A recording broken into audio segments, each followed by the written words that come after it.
What is up with it? We are back to Fullmetal Alchemist. You know the drill at this point. We're talking about the episodes that opening 3 covers. I've realized something though in the creation process. I should probably start laying out where this set of episode begins and ends, since that's pretty hard to parse by just the openings. So this set of episodes actually starts with a weird clip show episode of Hohenheim sitting next to a fire, but that one only sort of counts. Where it actually starts is this crazy episode where Debais meet Father. And it ends with the episode where we find out who Pride really is. We're talking about those moments and everything in between. As we've made for the standard with Fullmetal Alchemist, let's start with the opening. I think this one's I don't like this one as much. Though it did grow on me as time went on, I just think it has a lot less starkly memorable moments. The song also isn't as striking. That being said though, even though the visuals aren't as sweet as the last couple, holy, remember that sunset shot? There is still a lot to think about. We once more join Edward as he reaches towards the sky. I still think it represents reaching towards his mother, but with how this season progresses, maybe it could just be more interpreted that Ed is reaching out towards his goals in general. I like that the first half of the opening almost poses the Amestrians as the villains. Well, we know they are in fact the villains on multiple levels, the Homunculi and this weird cringe lord that we'll get into. But it even frames past Mustang in that same way, which is interesting. Mustang, we learned this season, is horrified with the actions of the military in Ishval, and by extension, he's horrified by his own actions. Mustang of the past is a villain to the current Mustang. This idea is sort of replayed in the second half of the opening, as General Armstrong is shown with her military might. But the question that is posed is, despite being on side, is that a good thing? It wasn't in the past. And being on side in this show now kind of has a different context. The rest of the OP plays out in pretty standard fashion. Introduce your new side characters with some brief blink and you miss it really important moments. The part that sticks out to me the most, maybe just because we haven't gotten any answers or even information hinting toward it yet, are these brief moments with Alphonse. We see him dodging the truth hands in this void, but then we immediately see he's being held up by the seemingly good versions of the same hands. I don't know if this is just a cool visual for the opening or what, since I didn't catch literally anything in this set of episodes that the visual could be referencing. Maybe that implies there's an opposite force to truth that's acting. Well, it's not that truth's actually acting, it's just like a thing in a place somewhere. And what would that opposite force even be called? Lies? The hands do seem to be holding Alphonse up rather than dragging him down, so it seems like they would be benevolent. Hope to find out more about this in the future. The last thing in the opening that caught my eye was Edward with his flower. At the start of the opening, we see him smash it as he stands to face his enemies, but we replay that scene right at the very end, and Ed has a moment of realization before stopping his hand. I wasn't sure what the show was getting at in the early season, but now having watched the whole thing, maybe I have something. I'll try not to be too much of a pretentious idiot about it, but how this reads to me is that when given the chance or choice to preserve life, Ed will. In the last episode of this set, Edward is given 3 tasks, one of which is sacrificing a large group of people, which he agrees to. But both Alphonse and I think that is a very obvious lie. Edward first smashes the flower, maybe accidentally, unknowingly, much like how he was unknowingly working for the bad guys as the show started. But now, with realization, he will not bend to their command. And he knows he holds a lot of people's lives in his hands, not just from Briggs, but with the revelation about the massive circle, the entire country. It's funny, this OP might be the most interesting from a visual standpoint and making me think about the show, but it's also certainly my least favorite of the 3 so far. Alright, we gotta get the Ember Island players out of the way first when talking about this season. The first episode is a weird clip show, which I'm not sure if that's the standard for anime or not, but it definitely caught me by surprise. It was a handful of episodes before the halfway mark of the entire show, and I would think if you're gonna do that, you'd do it then. It kind of pissed me off because it referenced High School Musical 2 at me. Hey!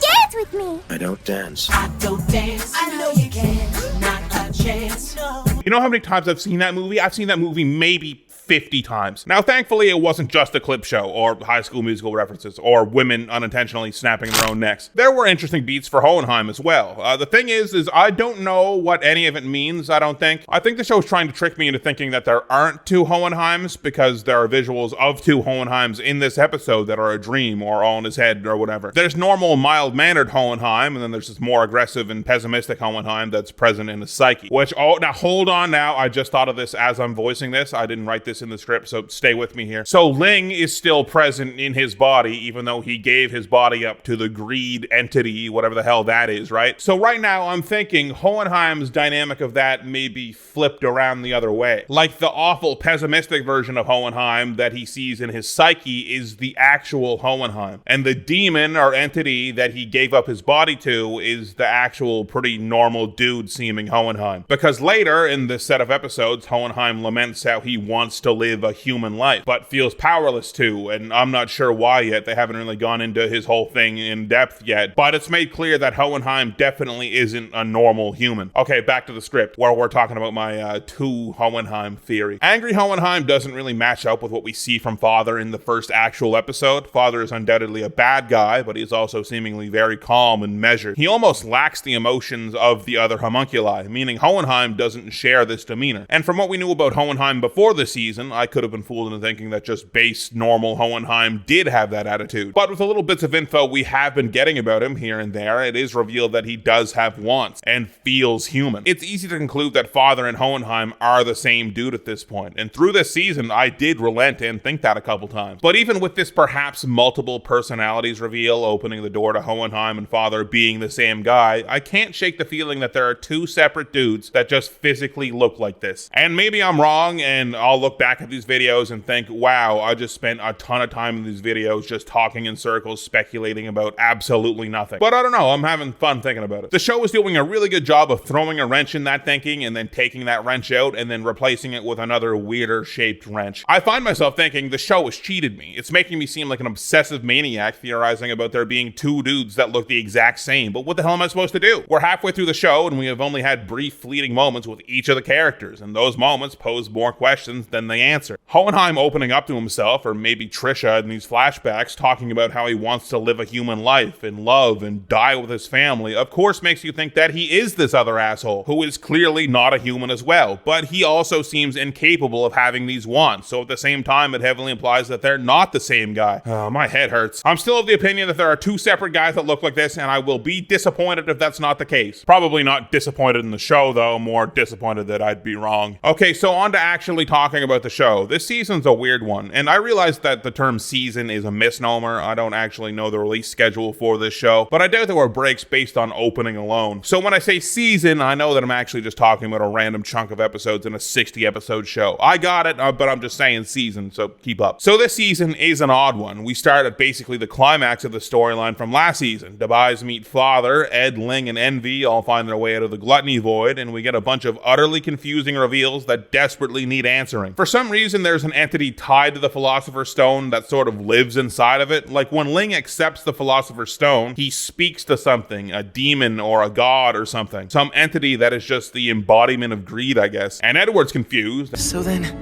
are you the Creed from before? Then Alphonse is confused. So, you're not Ling? Then I'm confused, like what the fuck, and Greg Davies is confused. What the fuck's going on? So the homunculi are only able to exist because they accepted some sort of entity into their being, or I guess are strong enough to have it forced upon them and live. Or I think a body can just be made for the entity and they can inhabit it if they want. For some reason, Edward and Alphonse's alchemy doesn't work around Father. That one seems to be at least slightly answered as the season went on though. Mei Chang explains to Dr. Sidious that alchemy uses chi. Makes perfect sense. But then Doc explains some poppycock about taking energy from the movement of the earth, and both Mei Chang and I are like, huh? That ain't right. So it seems like the magic system directly is also somehow tied to some messed up stuff going on with Father and the Funky Bunch. But for some reason, it's only the version of alchemy that Amestrians use. Like Scar can still use his no problem. That being said, Father doesn't even seem to be aware why Scar's alchemy isn't intrinsically tied to whatever he's doing to stop them from using it. Father seems to be surprised and confused that Scar can still use his alchemy around him, which means that not even Father seems to be fully informed on every little detail and interaction of the whole overarching power system and story. You guys ever watch Lost? Don't worry, no spoilers. You know how it just kept adding more and more questions onto the mystery, and then there were other mysteries, and it just kept piling up, and then you got halfway through season 3 and you just said, fuck it. This is just getting frustrating that there are never any answers, and not even Evangeline Lilly is enough of a pull to keep you around. You know how that happens? Happens all the time. Well, this show certainly won't be as bad as Lost, I'm sure, but it is reminding me a bit of that feeling. Things keep getting more interesting. New mind-bending elements keep getting added. Unlike Lost, the show has a strong reputation though, and I've never heard once that it has an unsatisfying ending or things get brought up and go unanswered, so I'm fully prepared and sort of expecting for all this really interesting shit to get paid off in very interesting ways. And I guess that's what the full end review will be of this show. I like the show a lot right now. It's all very interesting. I like the characters a lot, but if the show somehow finds a way to make all this lame or stupid, that'll probably end up souring my opinion on the whole thing. But I guess that's also just how most people are with shows. I usually take large portions portions of these videos to talk about where we're at character-wise and what I think, but honestly, with this set of episodes, things are largely plot-driven. It seems like the show has split itself into two halves, at least from where I'm sitting right now. We had our first half that has set up everything we currently know, and finally came to a head with the giant meeting with Father and all the homunculi that the main cast narrowly escaped, and now we're setting up the second half, where we really get into what the hell is going on behind the scenes and setting up new characters that will be important as we move into the back half. So with these episodes, it's a lot of characters moving around. It's wondering where they're going to go next, explaining why they're going to go there, trying to not reveal why they're going there, wondering why they're going there, and trying to track them as they're going there. So there's a lot less room for character for our main cast, as they mostly just try to deal with the new revelations of the previous few massive episodes while they set up a new setting and new challenges, which I won't praise, but I also don't think it's necessarily a bad thing. I did find that there were some scenes that seemed to drag on a bit. Some scenes where Alphonse and Edward just speak to each other and largely just retread what we and what they already know, which isn't odd for this show actually, but there were a few more than I would like, or they lasted a bit longer than I'd like. Like the scene where, whoops, they're accidentally at Brad's house because they ran into Salim, which I'm not entirely sure why that scene is there. We already know the buys are under Brad's thumb. They can't say anything. They already know his secret, and this is before the Pride reveal, so even though I already called Salim being Pride, without that context of the scene, for your average viewer, what is this scene really here for? We don't learn anything new, and it takes up a pretty decent chunk of the episode as well. Those kind of scenes seem to be more prevalent in these episodes. The only really new information we can glean is that Brad's wife isn't in on it, because if she were, they wouldn't have to be talking in this good-natured small talk code that the scene plays out in. After the fact, many episodes later, when we learn that Salim is Pride, we can also think back and be like, okay, not only does Brad's wife not know he's a homunculus, but she's probably unaware her adopted son is too, because if she was in on it, they could just drop the pretense in this scene and speak plainly to each other. But yeah, with the show being so story-focused for this batch, Ed and Alphonse don't really seem to go in any interesting directions character-wise right now, which I'm not in love with, because I really do like these two characters a lot, and I like when they're challenged in interesting ways and I get to see their strengths. The only really interesting new challenge they have to face is be quiet about all the top secret homunculus run the government stuff, and if you don't, we have your friend Winry as an unknowing hostage, which basically equates to them just having to be quiet a lot of the time, which isn't very interesting. I guess there's also the revelation that Ed and Winry have both confirmed in their own minds that they like each other, which is something to do with character, but it doesn't add up to anything more than Edward acting goofy for a minute or two here and there. You know, now that both of these characters seem to have the exact same level of agency in the story, I think I've come to the conclusion that I actually like Alphonse better. I probably would have said the opposite if you asked me while I was writing either of the last two videos, but I think that could have just been due to the fact that there was more to think about with Edward. But now that it's so story heavy, I think Alphonse wins it out. He's funny and responsible and thoughtful and capable. I don't know, I just fuck with this dude. And a lot of it is due to his English voice actor being so great. I know there's a lot of praise for Edward's voice actor. He's seen as iconic, and I think he does do a very good job. But why isn't there more love for Alphonse's VA? He hits some really nice inflections on lines. Speak up.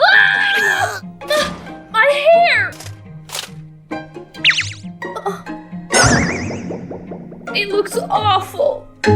He can really sell me on them, and it's harder because there's no facial animation to the performance at all. I think this dude's killing it, despite nothing really interesting going on with him at the moment. Some interesting things happen with the other characters, though, thankfully. I like the revelation that Mustang wants to become the next Fuhrer and then try everyone who took part in the Ishvalan genocide as a war criminal, including himself, even though the crimes committed there were only his second worst crime. The most dastardly of all, of course, is when he called Doghaver a simple pawn. It sets up a really interesting theme that these episodes explore of how far do your beliefs take you and if you really believe in them. Remember how I mentioned Edward not wanting to crush that flower in the opening? So the basis is this. Mustang realizes that what took place in Ishval, the things that were done to those people, were unjust. And his part in it, despite following the orders of an organization he knows now has strange, unknowable, scary motives, seemingly straight up evil motives, he knows that it was his hands that did it. He is responsible, and so is everyone that took part in the massacres. Mustang holds true to these morals, even at the probable cost of his own life, since I imagine war crimes carry the penalty of death in this world, and if not, certainly life in prison. Another example is General Armstrong. She's pretty one note when we meet her. She's this really angry, scary lady that respects strength and ability above all else. She sees what she sees and makes no excuses for anyone or anything. If someone is strong, they can gain her respect. This is what we learn is the center mindset of her character. This is what matters most to her. But it's challenged when she learns of the big circle circle plan, and Raven shows up and offers her a legion of unkillable soldiers, a position among the inner circle, and immortality for herself. What is that offer if not an offer of more strength? She refuses it though and kills Raven. What does this mean for this character? We don't know her very well yet, but it seems she values strength above all else. But when the idea of sacrificing thousands upon thousands of people to achieve that strength is brought up, probably people she would see as weak, that crosses the line. In fact, doing so, achieving power in that way, makes the villains and Raven weak in their own way, in her eyes. Her mindset cannot be pushed that far, no matter the positives for her. Everyone has a different tipping point for what they believe in dearly, and it seems that for Armstrong, even if you're someone she doesn't know or respect, a nameless weakling on the other side of the country, she will not stand for you being killed for no other reason so that strength can win out in the end. These episodes explore these tipping points for characters, though it is pretty low-key. Kimbley, our new villain, is the opposite side of the coin to both Mustang and Armstrong. He was in the Ishval conflict and sees no problem with it because his philosophy is much the same as Armstrong. The world should reward whoever wins, and the people that win are the strongest. He doesn't have the same morals as Armstrong, though. That tipping point on this issue probably doesn't even exist for him. The government and the homunculi are probably going to win this conflict, whatever the hell it ends up being. So being on side with them and showing his ability and strength while aligned with them is the only reasonable move. Why align with weakness when all being weak does is get you subjugated or killed? What is it to him if a couple 100,000 or millions need to die? And because of this mindset, he disagrees with Mustang as well. Mustang calls what happened at Ishval a series of atrocities committed willingly by a corrupt country and ruling class carried out by willing soldiers. Whether or not they took pleasure in it is beside the point. Kimbley calls what happened at Ishval the natural way of the world. These tipping points seem to be where the show differentiates its villains from its protagonists, morally. That's why it's an interesting beat when Edward does agree to commit a large-scale sacrifice involving everyone in Briggs. We know Edward's character, and we know he wouldn't do that. His breaking point on that matter was established long ago. He refuses to use a Philosopher's Stone that was made using human sacrifice, even if he wasn't involved. So the idea of him willingly taking part in the process of the sacrifice is completely out of the question, and that's why as you're watching it, you know he's lying to Kimbley, even without there having to be a wink at the camera or Alphonse confirming it to you later. And I'd say that's a good example of strong character writing. Scar was on the fast track of being the most interesting character in the show, but unfortunately he really takes a back seat in this stretch of episodes. He's barely in it, which sucks, but he is also in my mind when I think about these tipping point questions for characters. I'd still definitely call him a villain, even with the new context of the military government being way more evil than him, because he didn't know all this stuff before he started murdering state alchemists indiscriminately. He wants to kill them and the leaders of Mestri, I imagine, for revenge, not to prevent any evil being done or something. But that being said, he's a different level of villain than Kimbley. Kimbley actively wants to aid the greatest evil of all and gain from it. Scar is just on a one-man mission of revenge, and thus Scar has a different moral boundary. Scar doesn't see people from other races or places as worth sacrificing or killing. He just wants to murder all the state alchemists and probably the heads of state too. That's all. Is that too much to ask? He's a bad guy, but he's a bad guy in a different, much more interesting way. Because I find, and I don't like using the word, I think it's a modern cheat code for the English language, but I find Kimbley to be kinda cringe. He's got this lame villain voice and he just seems to want to do evil for the sake of being stronger and being mean and bad. It almost feels like a character like him doesn't really fit in this show. I guess the utility of having him is that you can actually have an actual acting villain in this storyline, because Scar is off doing his own thing at the moment and he's too interesting of a character and he has too much going on to be the antagonist at this moment. And the story is literally the homunculi will let Debais continue with their goal of restoring their bodies as long as they don't try and drop dime on them to the entire country about how the place is run by monsters. So you need someone, something to be on their ass, something to push the matter, add some urgency to the plot. I get it, I just don't think Kimbley is all that interesting of a foil based on what I've seen from him so far. And because he's so basic, I honestly don't expect him to live very long. I prefer the complexity of Scar or the mystery of the homunculi, rather than the blunt, cackling laughter of cliche villain Kimbley. And this thought process of where characters finally bend brings us all the way back around to the homunculi. The homunculi aren't human in more ways than just being actually not human. They do not have this moral point of second-guessing themselves, just like Kimbley, and that's probably why Kimbley doesn't feel interesting to me, because he doesn't have the mystery of the homunculi under him to prop himself up. The homunculi are interestingly evil because I don't feel like I even know half of the story with them, but they are a simple evil as well. There's no nuance to them that I can really see at the moment. Humans are weak and unintelligent. God is a construct created by the weak and unintelligent man. They see themselves as the only ones with complexity, but I'm not sure what that complexity entity is yet. We get a new one this season with Sloth, and he, paradoxically to what I just said about with how the homunculi think of themselves, much like Kimbley, is the least interesting of them all. At least Gluttony has this weird, innocent personality to him. Sloth is just a lumbering idiot who thinks everything is a pain. He's not much of a character. Props, though, for making Sloth a 10-foot, 700-pound mountain of pure muscle. Wouldn't think that based off the name. I think with him we round out the 7 deadly sins naming convention, so I don't expect to see any new homunculi, really. Well, them and the Hoenheim Father deal, whatever that shakes out to be. Side note, I really do like this whole thing where greed isn't just a homunculus. The idea of greed is also this weird demon god entity that actually lives, I don't know, inside the Philosopher's Stone, maybe? But this is a new Philosopher's Stone that infects Ling, isn't it? But it seems like this greed demon is used to people resisting him. So it's clear the homunculi bodies are just hosts for something greater that is present